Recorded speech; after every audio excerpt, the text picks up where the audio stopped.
को मेरा नाम सबीन शहबाज है और आपका मेरा यूट्यूब चैनल देख रहे हैं। नाज़रीन, आज 2 से 3 अहम खबरें आपके सामने रखेंगे। सबसे पहले 190 मिलियन पाउंड्स का केस का जो फैसला सुनाया जाना था आज, उस हवाले से कोई अहम डेवलपमेंट जो है वो सामने नहीं आई। 18 दिसंबर गुज़िश्ता साल ये फैसला महफूज किया गया था और ये कहा गया था कि जो 6 जनवरी यानी कि आज के रोज़ ये फैसला सुनाया जाना था। आज भी ये फैसला नहीं सुनाया गया और अब ये कहा जा रहा है कि 13 जनवरी को ये फैसला सुनाया जाएगा, क्योंकि फैसला सुनाए जाने के लिए जो एक तो ये कि इस केस की जो माजी में समातें हुई हैं वो अडियाला जेल में हमने देखा कि होती रही हैं। तमाम आज इस केस की जो समात है वो एहतसाब अदालत के सामने एहतसाब अदालत में जो है वो रखी गई और जो अदालती अमला है उसकी जानिब से कहा गया कि जो एहतसाब अदालत के जो जज हैं वो आज रुखसत पर हैं, जिसकी वजह से जो है वो इस केस का फैसला नहीं सुनाया जा सकता। और जो नई तारीख है 13 जनवरी कहा गया है। 13 जनवरी की सूरत में कि अगर इमरान खान जो है वो डील कर लेते हैं तो फिर 13 जनवरी को इस केस का फैसला जो है वो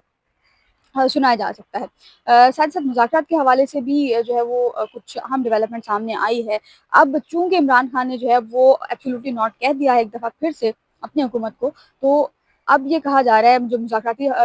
सुबह जो है वो ज़राए की जानिब से जियो न्यूज़ ने ये रिपोर्ट किया कि इरफान सिद्दीकी जो कि हुकूमती मुज़ाकराती टीम के तर्जुमान भी हैं, उन्होंने नवाज़ शरीफ से जो है वो राब्ता किया। उन्होंने नवाज़ शरीफ को तमाम जो सूरत हाल है उससे आगाह किया है, क्योंकि पाकिस्तान तहरीक इंसाफ जो है वो तहरीरी फॉर्म में चार्टर ऑफ डिमांड जो है वो हुकूमत को नहीं दे रही। तो उनकी जानिब से कहने वाले ये भी कह रहे हैं कि इरफान सिद्दीकी जो है वो नवाज़ शरीफ का राइट हैंड है, वो कोई भी काम नवाज़ शरीफ के मशवरे या हुक्म के बगैर नहीं करते। जिसका मतलब है कि अगर वो तर्जुमान बनने पर राज़ी हुए हैं या तर्जुमान बनने पर आमादा किया गया उनको, तो वो नवाज़ शरीफ की जानिब से किया गया और इरफान सिद्दीकी ने नवाज़ शरीफ के कहने पर जो तर्जुमानी है वो एक्सेप्ट किया है। हाँ, ये खबर जो सामने आई कि इरफान सिद्दीकी का नवाज़ शरीफ से राब्ता हुआ है और उन्होंने नवाज़ शरीफ को जो मुज़ाकराती अमल है उस हवाले से तमाम जो डेवलपमेंट है वो नवाज़ शरीफ के सामने रखी है। उसके बाद एक अहम डेवलपमेंट सामने आई, वो ये थी कि हुकूमत ने ये कहा है कि अगर तहरीरी मुतालबात ना मिले तो मुज़ाकरात में जो है वो हम भी फिर अपने कुछ शराइत जो है वो रखेंगे और चार्टर मानने की सूरत में जो है तहरीक इंसाफ हुकूमत से तहरीरी मुआहिदा जो है वो भी करना होगा।